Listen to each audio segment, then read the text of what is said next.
Sega has had a number of partners making and distributing their products over the years, but perhaps none so important as Tec Toy. Originally founded in 1987, they started out making electronic toys and distributing televisions and VCRs for Japanese firms like Mitsubishi. Recognizing that the Brazilian market had a distinct lack of official video game support, they sought out Sega to form a partnership. With the failure of Tonka in the United States fresh on its mind, Sega had little interest in working with a startup like Tec Toy. Refusing to take no for an answer, Tec Toy decided to go after something smaller, getting the rights to release Sega's Zillion laser tag toy in South America. It was an instant hit and gave Tec Toy the leverage they needed to convince Sega to work with them. So it was that in September of 1989, the Tec Toy Sega Master System was officially released in Brazil. This began what would become 30 plus years of Sega products being produced for South American countries. Tec Toy's products would span Brazil, Argentina, Uruguay, Guatemala, Chile, and even made their way into some European markets like Greece and Portugal. So popular was the Master System, it gave Tec Toy an 80% control over the video game market in Brazil, and a lifespan that went well beyond other markets. In that time, Tec Toy would also release a number of games that no other region received for the Master System. And that's our topic for this episode. We will be looking at the games Tec Toy ported over to the Master System that no one else got. There's 22 of them in total, so let's get started.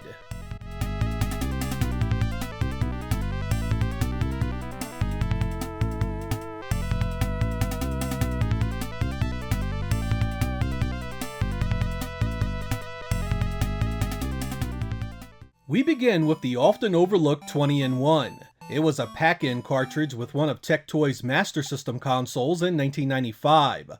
Full disclosure, I had never played this before this video here, and holy hell was it a stunner. The games have no names, just numbers, so you have no clue what you're actually getting into. The worst is yet to come. Every game here is just some form of catching items or avoiding them. They all drone out to the same irritating music, and the visuals are about as uninspired as it can get. 5 minutes in and I had seen and played about as much as I could tolerate. It was an awful start to this list, and one I highly recommend you skip.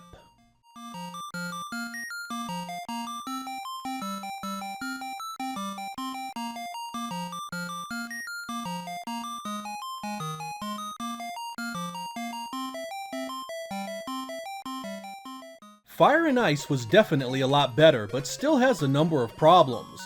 This was based on an Amiga release and came out in 1995. You play as the cool coyote, whacking enemies with snowballs while looking for pieces of keys so you can exit and go to the next stage. It's simple and easy to play, has decent enemy variety, and doesn't look too bad either. Repetition and the strange hit detection are your biggest issues here. Sometimes it's just crazy difficult to actually hit the bad guys with your snowball. There are things in the environment that stop your attacks, but do not stop you or your enemies. The herky-jerky scrolling is irritating as well.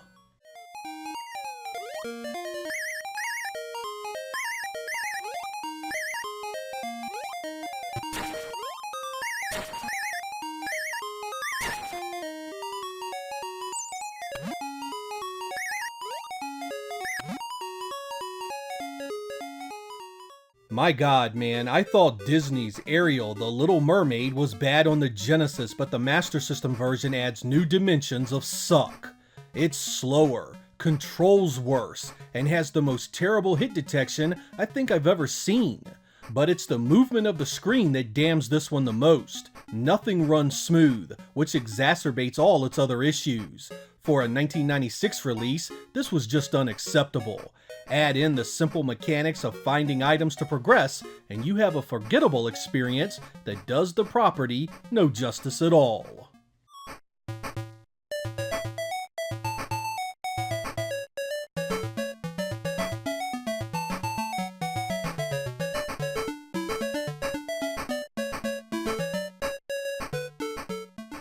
This was a welcome sight after the first few games I played.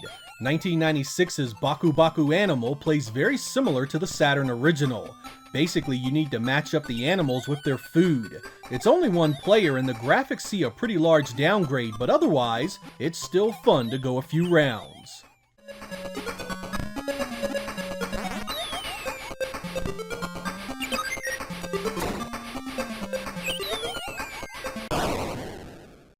I was really looking forward to this one. I was a fan of beat-em-ups in my youth, so 1996's Battletoads and Battle Maniacs held a strong appeal. Unfortunately, it's not very much fun to play. The base game is strong enough to hold your attention for a bit, thanks to its golden axe-like attack system. But some crappy platforming segments and bosses that can steal huge amounts of life quickly ruin it. It's based on a much better Super Nintendo release, and I recommend you stay there for a better experience.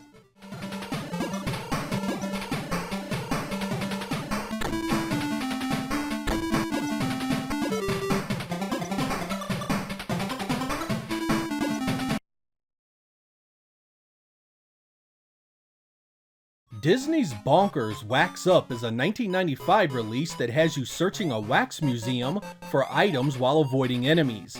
It's another simple game of decent graphics, but I am really beginning to notice something about these Tec Toy Master System ports. Many of them are based on Game Gear releases, and many of them run just terrible. It's almost as if the engine speeds up and slows down constantly. It makes a simple affair like this hard to enjoy. There are much better platformers on the Master System.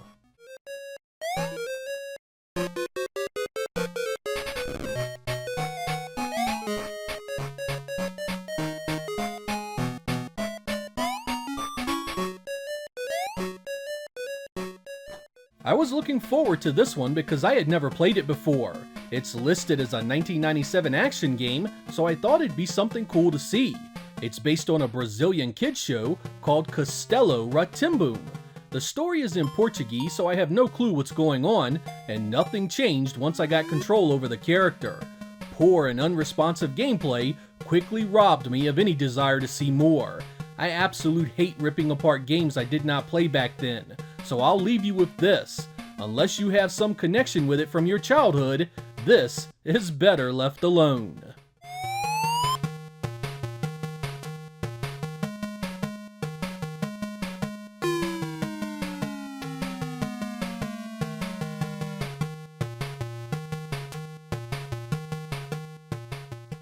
Old Dynamite Hetty here has some cutbacks to its presentation, but is still pretty playable. Most of the gameplay from the Genesis version is here, and it even has similar level design. It was released in 1995, and while it's not Treasure's best Sega effort, it still holds up quite well.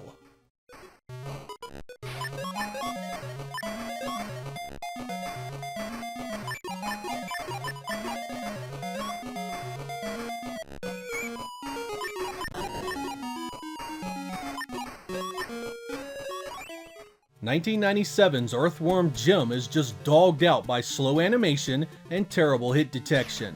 None of your attacks carry any weight, and boy does it look bad. I mean, I have seen Master System titles look nearly as good as Genesis games, so this sloppy mess of a port is just unacceptable. The heads-up display is a disaster as well.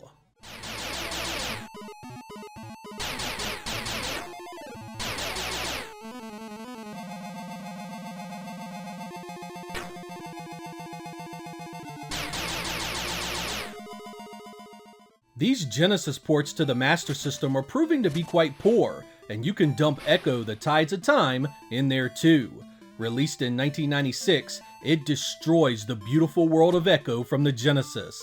I don't have a lot to say here, just look at the screens. It's better than the first, but not by much.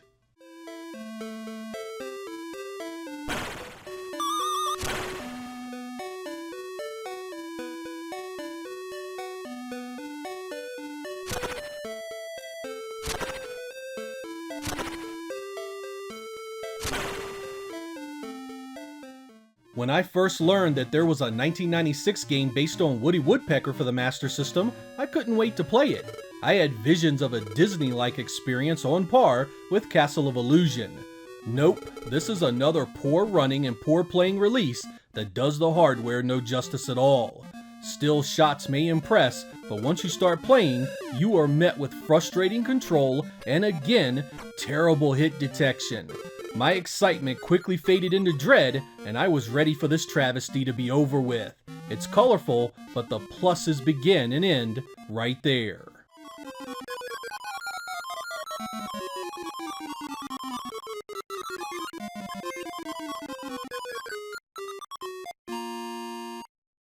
I wasn't expecting much from 1996's FIFA International Soccer on the Master System. I mean, I knew it would need to be cut back heavily, but outside of the field feeling too large and the jerky screen, it actually doesn't play too bad. The animation is decent, and it held my interest for 2 full matches. There wasn't a lot of scoring to be had, but I'm not sure if that's the game's fault or indicative of the sport itself.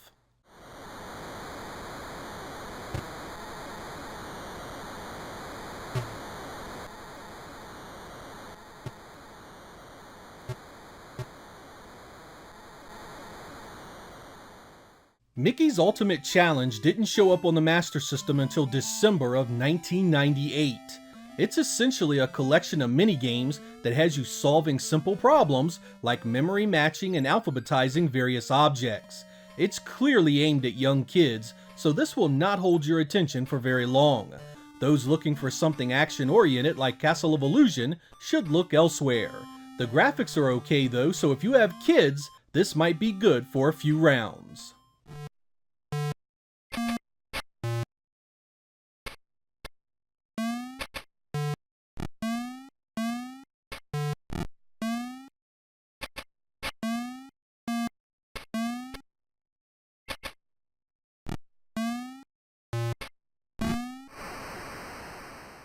I was actually dreading Mortal Kombat 3 here. I had played the Game Gear version, so I knew it had its issues going in. But you know what? It seems even worse here. Everything is broken, and I mean everything. Nothing about the gameplay feels right. Hitboxes are off, moves won't come out consistently, and the CPU seems to take less damage than you. It's also missing fighters and stages. If you play it casually with a friend, you may be able to tolerate it, but serious fight fans will grow tired of this one quickly.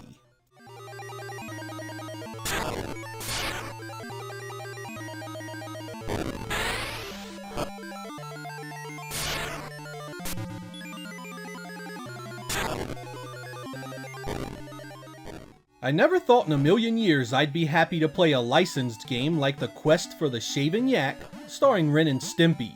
Released in 1995, this feels so much better than much of the stuff we've seen so far. Yes, the gameplay is simple and you'll mostly be doing easy platforming and run and gun style mechanics, but the scrolling is mostly smooth, the graphics are solid, and everything moves well. You may not believe it, but it's one of the better games of this bunch.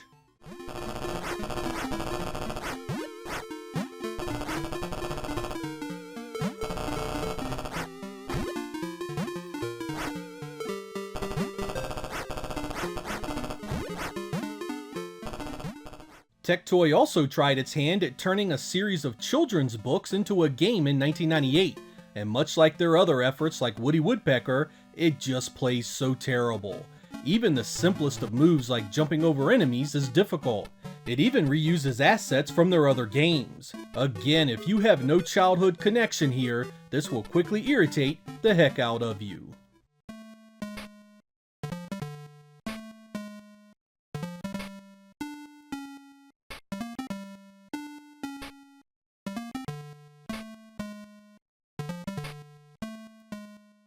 Here's something that may surprise some of you, but I have very little experience with Sonic Blast here. Tec Toy ported it to the Master System in 1997, and I was expecting a nightmare. I mean, a pre-rendered Sonic on the Master System? Come on! And while it's not a particularly great game, it's a champ compared to some of the other Tec Toy exclusives. Sonic moves weird and the graphics are rough, but it mostly plays like a traditional Sonic. It's a bit slower, but for the most part the stages are easy to navigate, and it has those classic Dr. Robotnik battles you all know and love so much.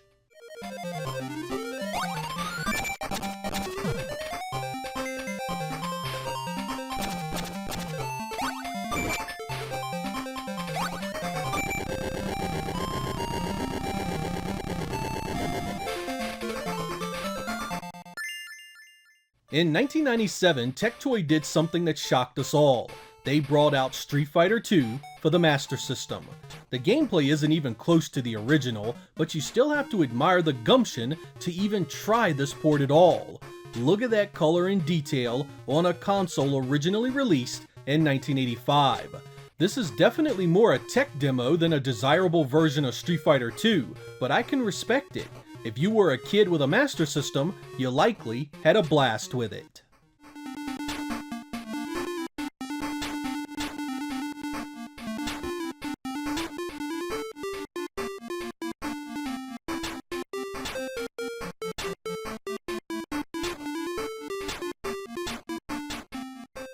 Poor performance ruins another one with 1997's Taz and Escape from Mars.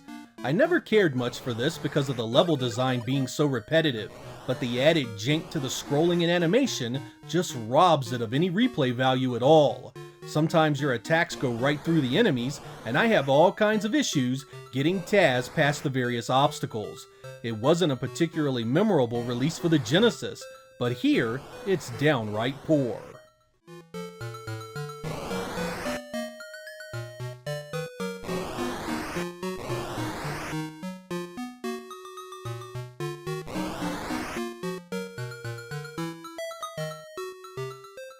Part of me really wants to list all the things I don't like about 1997's Virtua Fighter animation, but compared to the gameplay of the other two fighting titles here, it's a winner.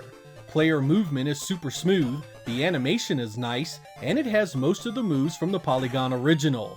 I mean, you can dump on it for being slow in the crappy looking heads-up display, but really for an 8-bit fighter, this isn't all that terrible. Fire it up right after Mortal Kombat 3 to have the most appreciation.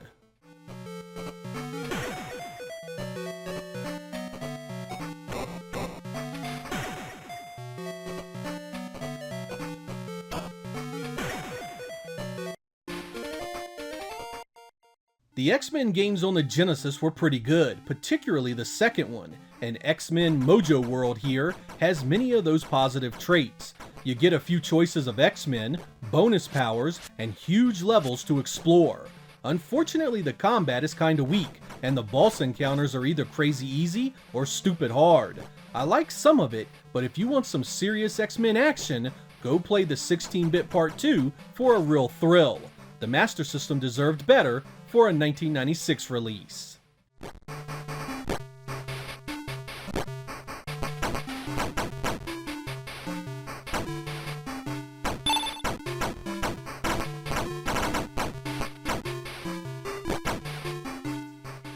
I wanted to end this list on a positive note since so many of these releases were poor.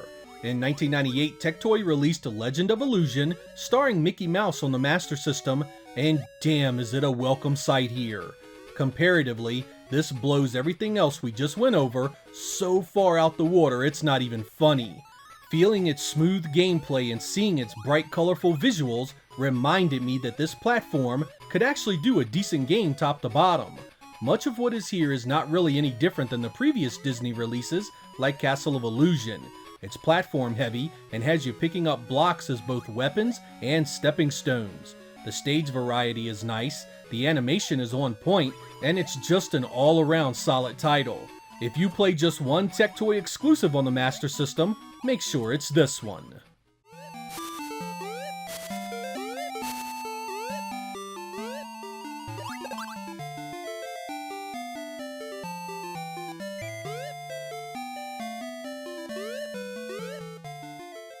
I'm not gonna mince words here, making this video was tough. Most of these games were pulled from Game Gear releases, and the quick and dirty ports resulted in crappy resolution issues and poor performance. Add in that some weren't good games to begin with, and it was a recipe for disaster. Of the 22 games I went over, I could honestly recommend no more than 5 of them, leaving the majority as curiosities for your emulator. Hilariously, some of these terrible games are super expensive nowadays, adding more ammo to the notion that modern game collectors really have gone insane.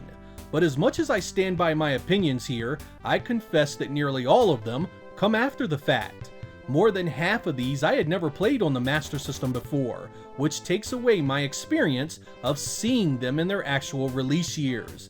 I bet there are more than a few of you that grew up in Brazil that loved some of these and wants to defend them as a solid experience. That's always the slippery slope of looking at games with and without any added nostalgia.